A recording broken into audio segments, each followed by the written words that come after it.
Hopefully that'll wash over if there's enough push. Yeah, it's going to take some more water, that's for sure. Okay, Mike, is that our crossing? No, we're the north crossing. That's the other side. Okay, thanks.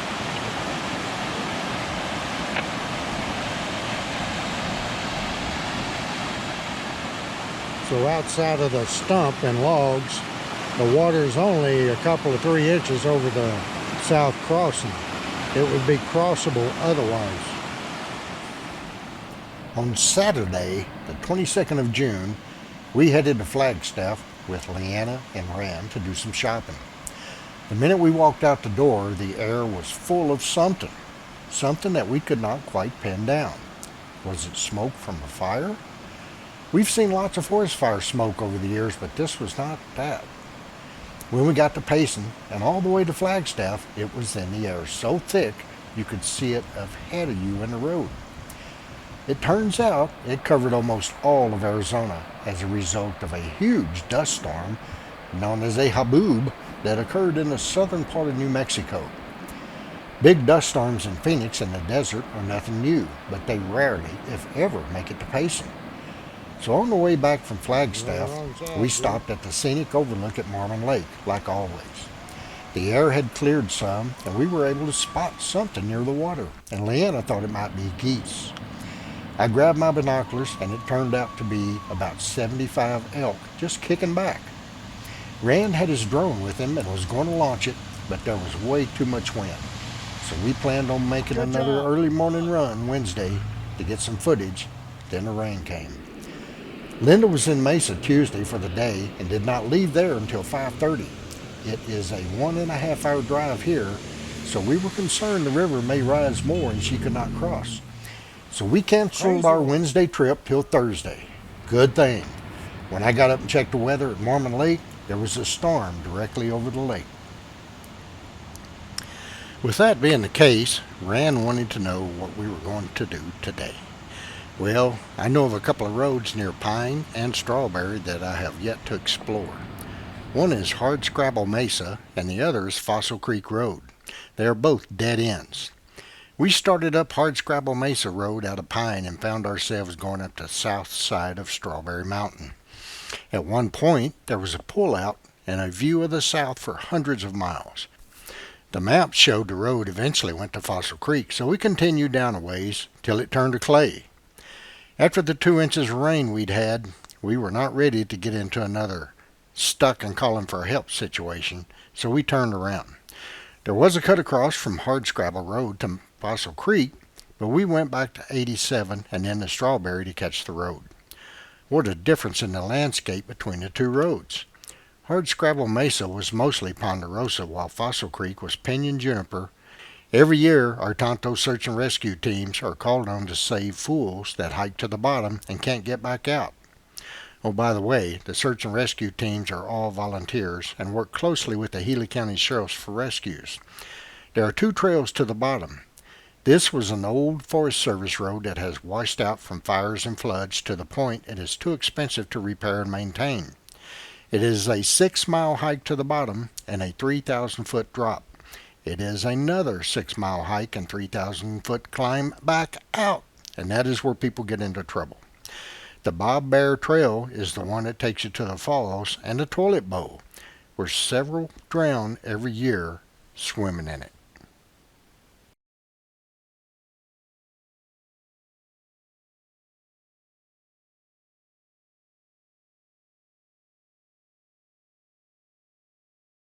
All right, well, Rand and I are at Mormon Lake Lookout Point. When we went to Flagstaff the other day, we stopped here and spotted about 75 elk down at this end of the lake. And so we thought we'd come back this morning and do a little flying and check them out. So Rand's got his drone in the air, down there checking them out right now. We did have a cloud blocking our view, but now it's moved and things have, they look green now. Before they looked all black. We heard coyotes, We've heard some Canadian hawkers. Seen some out there. But not only are the elk down there, but you see a few out there and a few stragglers around. They're everywhere. Oh, yeah, I can see one of the goose flying. Well, the geese? Yeah, they're big. Oh, they're huge.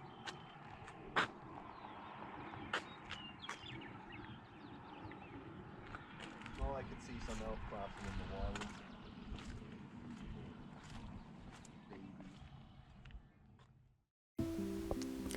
Mormon Lake is one of two natural lakes in Arizona, the other lake being Stoneman Lake, not too far away.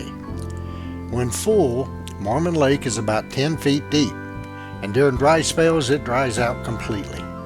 The other side of the lake is a small community and the Mormon Lake Lodge. Camping for tents to RVs are available. At 7,000 feet elevation, it is the place to be when Phoenix is over 110. The highs will be in the 80s and the nights in the 50s. Perfect summertime camping. During the winter, you can cross-country ski or rent a snowmobile and ride the trails.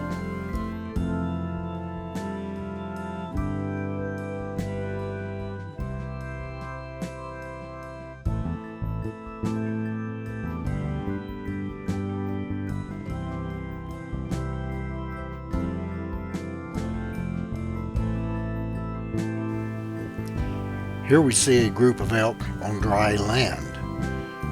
And although the water doesn't bother them, I think they may move out here towards the middle of the lake on dry land during the day when there might be more people around. Now you'll notice that most of them will look up.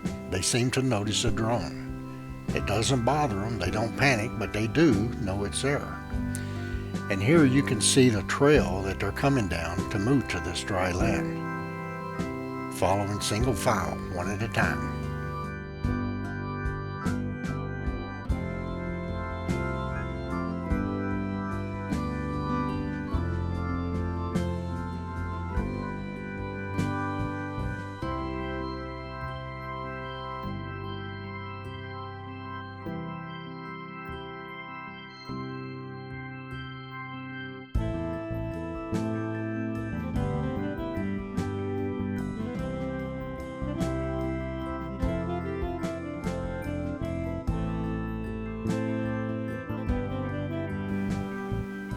Now, if you were standing up on any of the observation areas along the highway looking for elk, those that I just flew over, you wouldn't be able to see them because the grass is so high, it's up over their back. Now, if you had a pair of binoculars, you might be able to catch their ears and their head every now and then, but for the most part, they just disappear out there.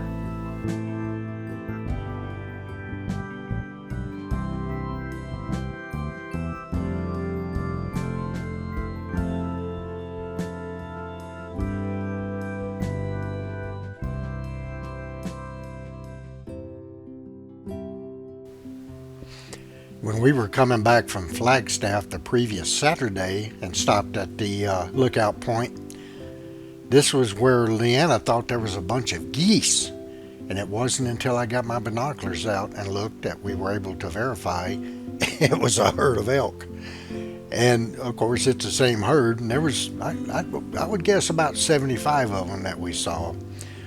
But I want you to just notice how many babies are in this herd.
Not long after we arrived, and before Rand actually got his drone in the air, I could hear a bull bugle off in the distance.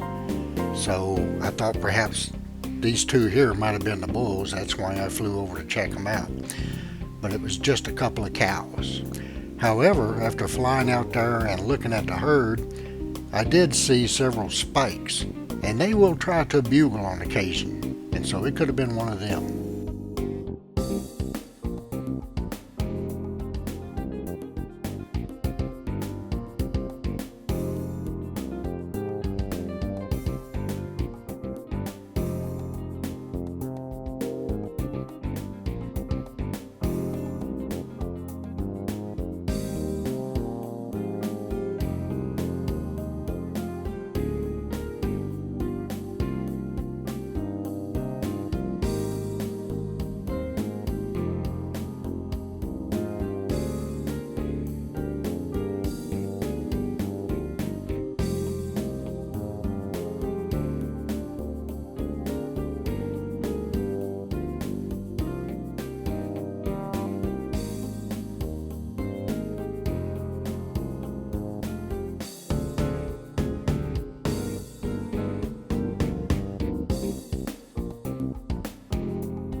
Now isn't that a pretty sight?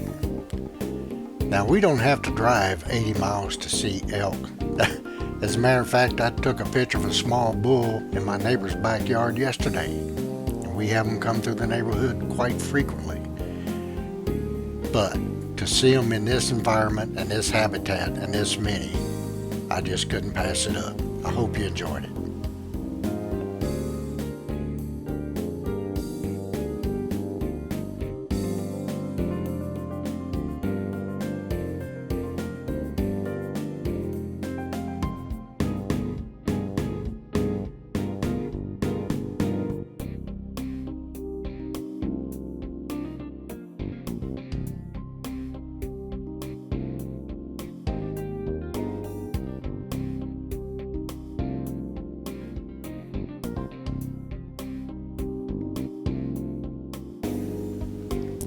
Mormon Lake is also very popular during the fall elk season. As we were putting things away, a young man in a pickup pulled up and set up a tripod with a spotting scope and pulled out his binoculars. I told him I'd heard a bull out there earlier, so he was drawn for the bull elk rifle hunt and was doing his scouting early, already in late June.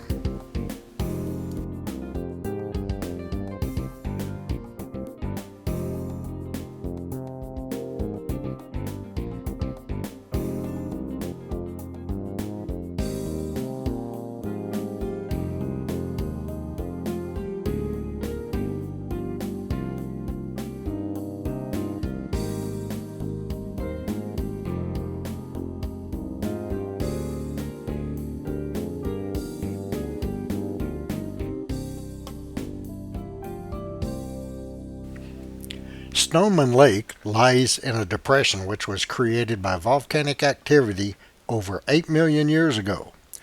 This low spot captures the runoff from the surrounding area and provides a valuable wildlife habitat. This lake is a closed system, which means there is no outflow of water to remove pollutants. Yellow perch and northern pike are two species of fish caught in this lake. Both species spawn in shallow water and stalk their prey by hiding in the aquatic vegetation.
Bird watching is another popular activity here, especially during the migration season.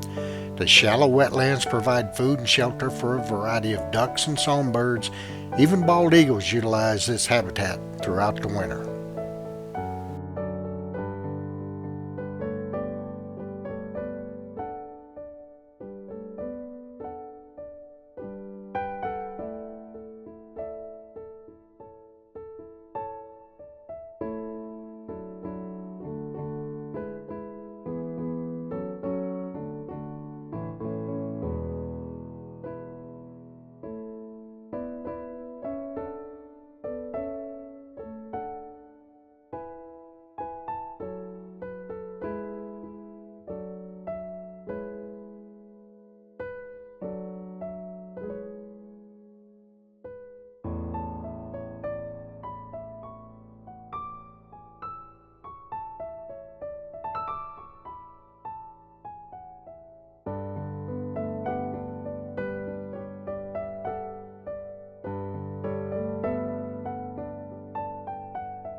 From here off in the distance, I can see Mingus Mountain, which is where Jerome is located, as well as the red rocks around Sedona.